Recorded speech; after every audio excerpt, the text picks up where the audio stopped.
Today I will show you a sci-fi, thriller film from 2018, titled Replicas. Spoilers ahead. Watch out and take care. A helicopter carrying a precious load flies onto the island of Arecibo, Puerto Rico. William is waiting in his office for the cargo to arrive. The helicopter lands on the property of Bionine Industries and instantly the entire facility is being informed of its arrival. William joins Scott and Margaret as they walk toward the experimental laboratory. He asks them if the donor has signed the necessary documents. Ed hears the announcement, grabs his things and heads on there as well. The donor is being placed and unpacked in the laboratory next to a robot body. William and Ed talk about the details of the donor's death, then proceed with the experiment. Ed checks the donor's cortex activity and declares him to be viable. William concurs with the findings and tells everyone that his biological brain will be replicated inside of a synthetic brain. He tells Ed to begin the process. The neural probe designed to perform the task is engaged and the process of transferring the soldier's brain begins. William initiates the neural imprint and works on the application of the human mind onto the synthetic one. He activates all of the functions of the mind and tells Margaret to energize the body. The replica awakens and William addresses it by name as it starts moving. It asks who he is and William explains that he has transitioned into a synthetic brain. While coming online, it begins to freak out and rip itself apart, tearing out part by part until William shuts the subject down. William speaks to Jones about the progress they've just had.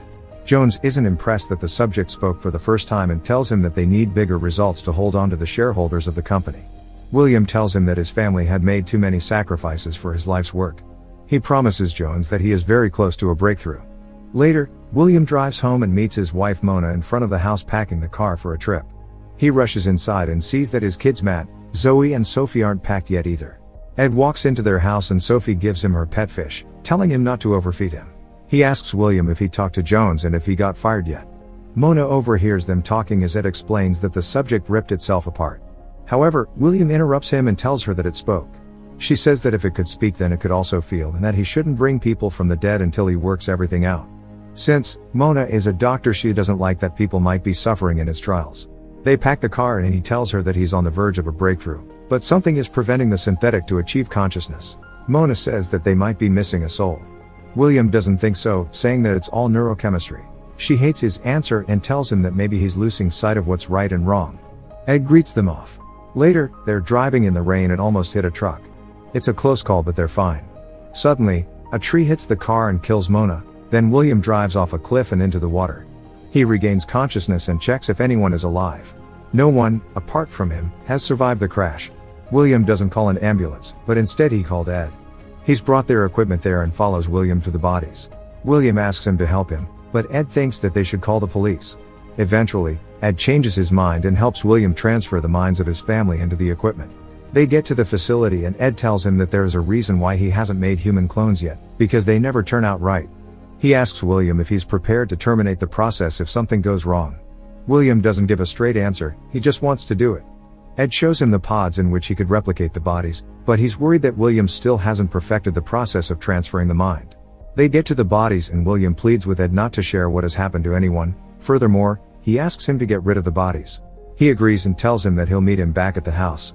When Ed arrives there, he opens the truck and William sees that there are only 3 pods to make the bodies. He can't choose which member of his family to resurrect, so he writes their names on a piece of paper and asks Ed to pick. He refuses to do that as well and William needs to choose himself. The paper he's taken out of the bowl is Zoe. Later, Ed explains to him how he should take care of the pods and how to maintain the chemical balance inside, but the most important thing is to maintain the energy in the pods. They must never go out of power. William, however, doesn't have a backup generator, so he finds a lot of car batteries and attaches them to the pods. Ed tells him the clones will need 17 days to come out and he has until then to give them consciousness. He asks him what will happen to Zoe. William says that he'll delete her memory from their drives and they'll never remember her. Later, he's seen deleting the memory of Zoe from the minds of the others. But, the hard drive with her consciousness is still active. A few days later, Ed is at work and runs into Jones, who asks him about William not showing up for work. He lies about why he's not there, then Jones tells him to inform him that if they don't see progress with the synthetic soon, they will get shut down. Ed calls William to tell him that, saying that if they get shut down, the company will look for the expensive equipment that is now in his possession. William tells him that he needs to come to the house and watch the pods so he can go to work. As soon as he settles at work, Jones pays him a visit and doesn't seem too concerned that he might be sick. On his desk he sees Zoe's drawing and when he goes back home he has it with him. As he's walking to his front door, he runs into Matt's teacher, who has come to check up on him because he hasn't been to school in 5 days. Ed has handled that situation by telling her that the boy has chicken pox. Then he asks William why he hasn't called the kids' school and Mona's work to tell them something, as if he was expecting that no one would notice his entire family disappear. Later, he takes out all of their laptops and phones. He uses them to email the kids' school and also to text with his children's friends, making it look like they're still alive. Meanwhile, Margaret is overseeing the reparations on the robot body. William is working from home, trying to find a way to transfer the mind from one body to another. He runs an unsuccessful simulation and is beginning to lose hope. The clones are almost ready. Ed keeps covering him at work and he keeps running one simulation after another. 17 days since the accident, Ed comes to William's house to get the clones out of the pods. William tells him that he's not ready yet because he doesn't know why the last experiment failed. Ed explains that every moment they stay in the pods they continue to age, so waiting for him to figure it out isn't an option. William decides to sedate them so he could keep their minds in a blank state. Ed tells him that he can only keep them sedated for 72 hours and no more. They start draining his wife's pod and she starts breathing by herself. William sedates her instantly. Ed is excited that their experiment worked. Later, they set up force for the clones and Ed leaves, saying he'll come back tomorrow to check up on them. William continues to go through the footage of the previous experiment and still has no clue why it failed.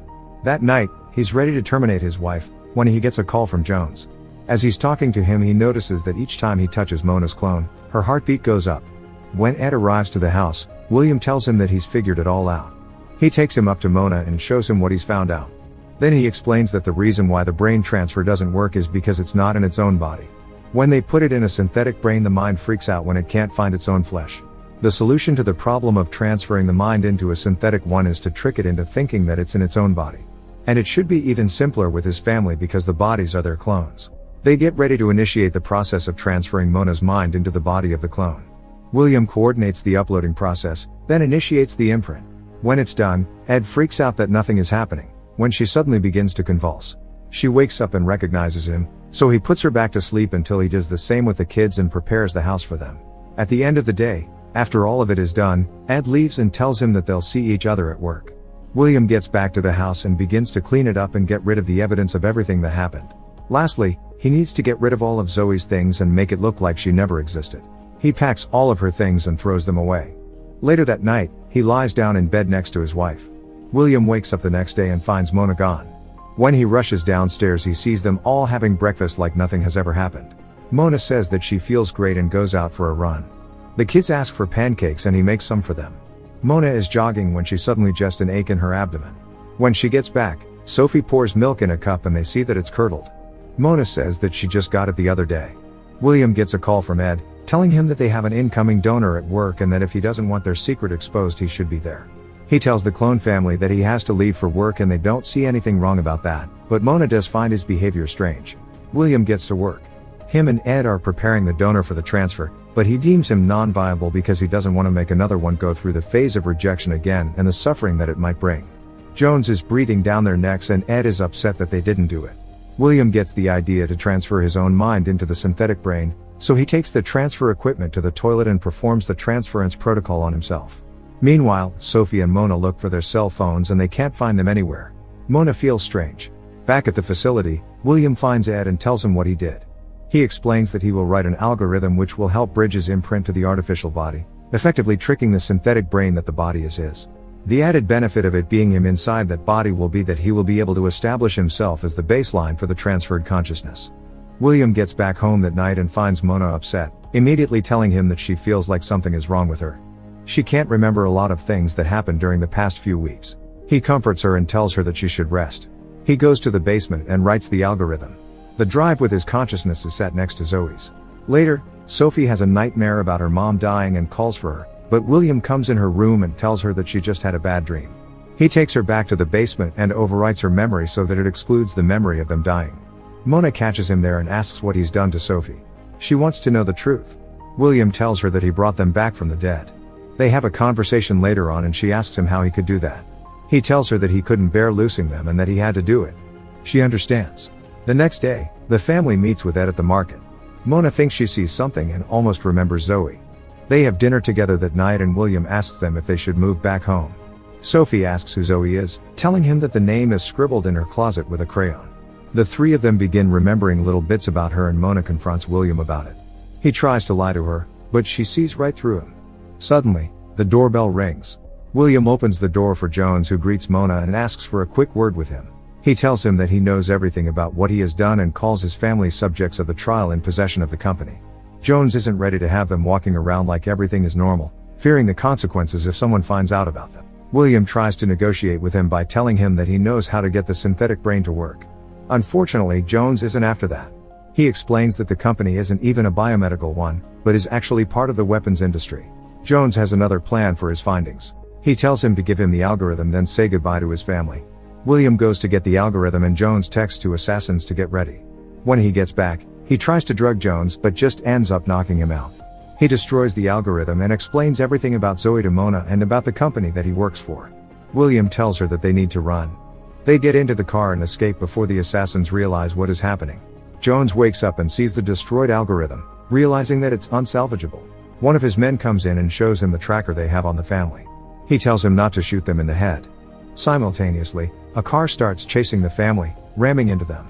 They quickly manage to escape. William tells Mona that the trackers are inside of them, attached to the central nervous system, and that they can't get them out.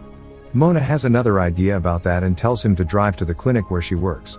When they arrive, Mona gets them in a room and tells Sophie to get on the bed as she prepares a defibrillator. She explains that she can fry the trackers that way. Meanwhile, the assassins arrive at the hospital and see that one tracker goes dark. Mona places the defibrillator on Matt's chest next and shocks him. The assassins kill the security guard, as William is getting ready to shock Mona. Her tracker disappears and the assassins don't find them. The family escapes the hospital. Jones calls someone. William has driven them to the marina and goes to check if he can get to Ed's boat. While he looks for the keys, the assassins arrive at the marina and grab the kids and Mona. He sees them being taken away but doesn't get to them in time. Ed is at the office and Jones hands him back his boat keys as Mona and the kids are being taken inside. He tells Mona that William just needs to cooperate and that everything will be alright. She says that they'll just kill them. Meanwhile, William arrives at the facility. Ed explains how everything with Jones went down, telling her that he was in on it from the very beginning. William walks in and Ed apologizes to him. Then he tries to negotiate with Jones, who kills Ed to make his threats more powerful. William recreates the algorithm for Jones and begins the imprinting process inside of the synthetic brain. He energizes the body without anyone's knowledge. It begins to move and breaks through its restraints. William goes back to Jones and gives him the algorithm. Just as Jones is getting ready to kill Mona, the robot walks inside, saying that he's there to protect his family.